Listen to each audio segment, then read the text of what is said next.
Accessibility audits are always fully manual.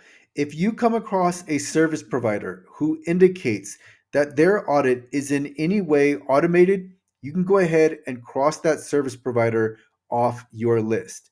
What you are after is a good old fashioned 100% fully manual accessibility audit. You want a technical accessibility expert to thoroughly and meticulously evaluate your digital asset against the web content accessibility guidelines. That is what you are paying for. What you are not paying for is copied and pasted scan results. You can use a scan right now for free. So it is so important that you are aware that you need a manual audit. And implicit in the word audit is manual, but it needs to be stated in no uncertain terms that audits are fully manual, because there are accessibility companies who purposefully confuse the issue so that they can promote their scans. So, accessibility audits are fully manual, and I make this crystal clear in the article on the screen with me titled Fully Manual Accessibility Audits Are King. Top 10 reasons why clients demand human evaluation. On this note, I will say it is good to see that more prospective clients are including in their questions when they reach out, they're asking, is your audit fully manual? So that is good to see. But of course, we need more marketplace awareness. So much confusion has been created around accessibility audits. So let's go through this top 10 list. One, it's not an audit, it's not an accessibility audit unless it's manual. Two, an audit is necessary for WCAG conformance. Yes, we can't make our digital assets fully WCAG 2.1 or 2.2 AA conformant unless we have an actual accessibility audit. And as you know, implicit in the word audit is that it's going to be manually conducted. Number three, they know accessibility scans are extremely limited. So scans only reliably detect 13% of WCAG 2.2 AA success criteria. Now, more success criteria are partially flagged, but we're not after partial detection.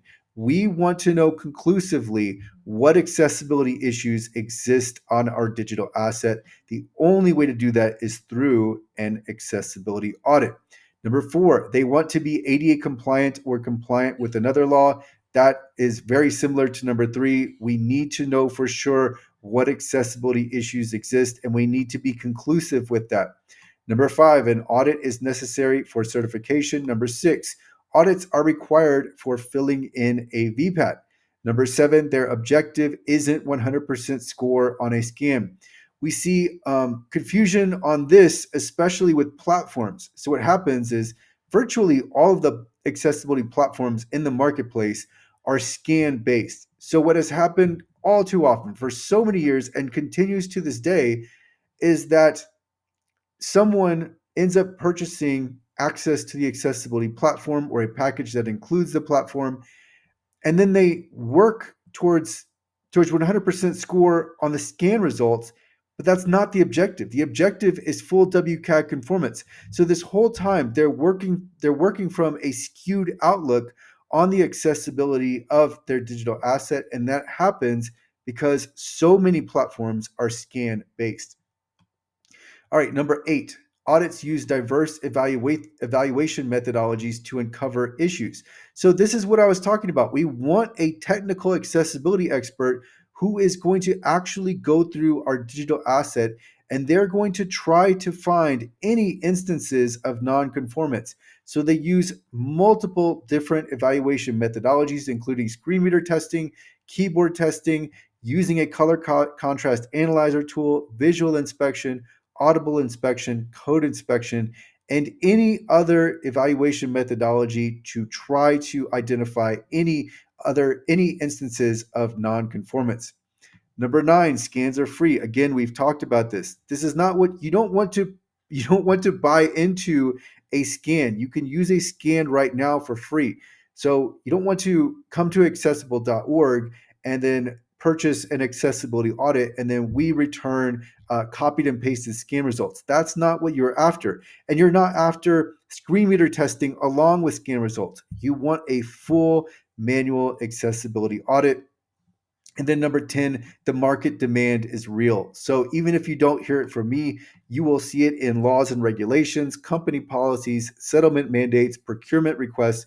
No one is stating we need 100% score on a scan. If they are, that's more of a down the line requirement. What everyone is concerned with is full WCAG conformance, and that is what we need.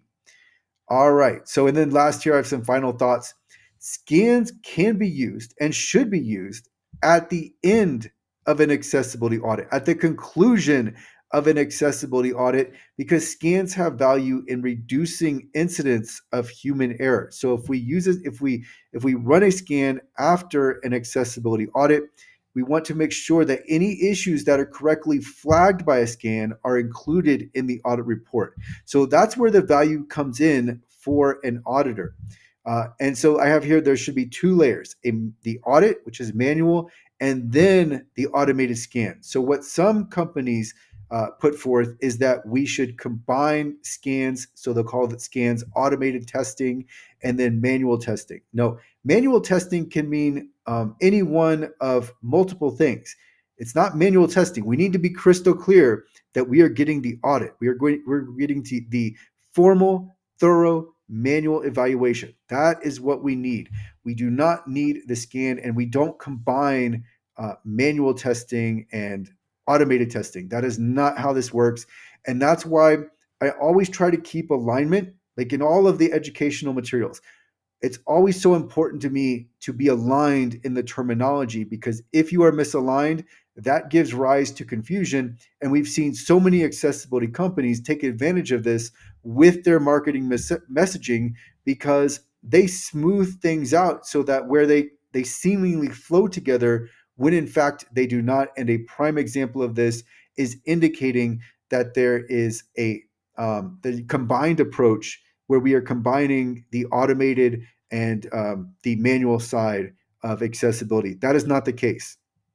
With an audit, it is never a combination. Even though I just said, right, we have layer two, it's a nice way to review and ensure that any issues that are correctly flagged by a scan are included in our accessibility audit. But we are not combining scan results. So we're not taking those scan results and then going ahead and adding them into a document and then sending that to a client. We are conducting the audit, and it's going to be fully manually conducted. So that's completely separate. The scan is helpful, but it's helpful as a second layer and not a primary source of finding accessibility issues. A scan should never be the primary source of finding accessibility issues, because we cannot rely upon scans. They are non-conclusive. They can contain false negatives. They can contain false positives. And so if you're using a scan, really you are taking, it's not even a shortcut, because it doesn't get you to the point you want to. But really, it's not only ill-advised, it's just incorrect. So we do not combine scan results with any manual testing. But remember that with an audit, we have multiple evaluation methodologies that we are going to use.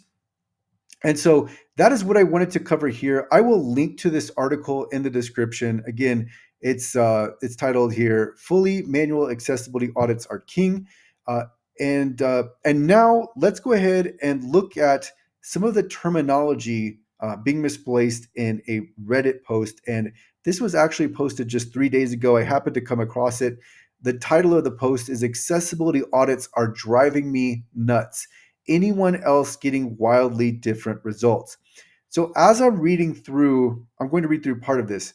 Just note how the poster is going back and forth between different terminology. So the post reads, "Hey everyone, I'm trying to get ahead of the curve and really nail the accessibility side of my e-commerce store." And then he continues, "The thing that is absolutely throwing me off for a loop is the massive inconsistency between all of the different audit tools." So there is no audit tool. And that's one reason that this right here is creating misalignment because now we have the misuse of the word audit. And I've actually seen this. I believe this is with Google Lighthouse. I've seen Google Lighthouse refer to themselves as an accessibility audit. It's not an audit, it's a scan. That's all it is. So the post continues. There's an itemized list. One free scanner says I've got 4 minor issues. The next one flags 25 problems. Then a third is screaming about quote unquote major violations on the others missed. So note that the poster now weaves in the word scanner. So this poster is aware that a scan is a scan, but they're using these different terms interchangeably when they really shouldn't. So the post continues, honestly, I feel like I'm taking shots in the dark. Which report do you even trust at that point? For those who have actually gone through this, what's your system? And then we have this first response to the post. Automated tools only catch maybe 30 to 40% of the issues. They don't flag that many. And it's important. Notice how I say flag. And so it's important not to say catch. I think I've done this a few times, but it's not catch because we don't know that it's caught the issue. But it has flagged an issue to be looked at, to be reviewed. But then this commenter continues, they're a baseline, but you still need human review. Okay, so this is where things become really confusing. What is a human review, right? Like, what does that mean? Are we reviewing the scan results? Is it an audit? Is it just a review? Because a review is not an audit.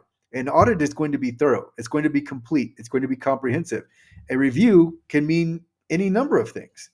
But it reads, the comment reads, but you still need human review for flow, focus states, etc. It's a huge pain for solo operators. So yeah, this is just a real source of confusion, and we just see it over and over again because so many terms are used interchangeably. You have the fancy term automated testing, which of course is just a scan, but many of the accessibility companies that are promoting scans don't want them to come. They want them to come across as more advanced and more necessary than they are. They want to make them seem. They want the capability to seem exaggerated, the importance to seem exaggerated. But we need to rein that in because it's not the case. We want to align with exactly what is, and automated scans simply aren't as important as they are marketed. But even here, review testing. What is manual testing exactly, right? Because manual testing can be any number of things. This could be just screen reader testing. Someone could say it's keyboard testing. Someone could say it's both. Is it a visual inspection? What exactly is going on with manual testing? Is it complete? Some people, the way they write indicates that it's complete. What is a human review, right? Like, what exactly are we reviewing? From the way that this commenter wrote this, they're reviewing the rest of the digital asset um, beyond just the automated tools. But so what? What does the review mean? We need something that is complete and comprehensive. So it is so important to understand that accessibility audits are fully manual. And I don't have anything against scans because scans have value. But why I downplay scans is because they are so frequently overplayed in their capabilities. So it is very important to keep everything straight and know where everything stands. And when you align with the terminology, it really helps everyone stay on the same page and understand exactly what is happening, exactly what services they are getting. But this is working against the marketplace because there are so many accessibility companies who are sometimes they're confused themselves, and it really is just as innocent as they don't understand what these different services are, what the different terms mean. We'll see different terms conflated. We'll see user testing conflated along with an accessibility audit. So that's also something that's very common that I didn't even get into here, but we see this all the time. A lot of accessibility companies who are supposed to be the home of the experts have confusion on this very, very fundamental service that is being offered across the marketplace. And so it's creating widespread confusion. So that is why I am making this video. It is so important, among many reasons, but it's so important that everyone understand that an accessibility audit is fully manual. And if you need an accessibility audit, feel free to reach out to me at accessible.org. I will include a contact link in the description.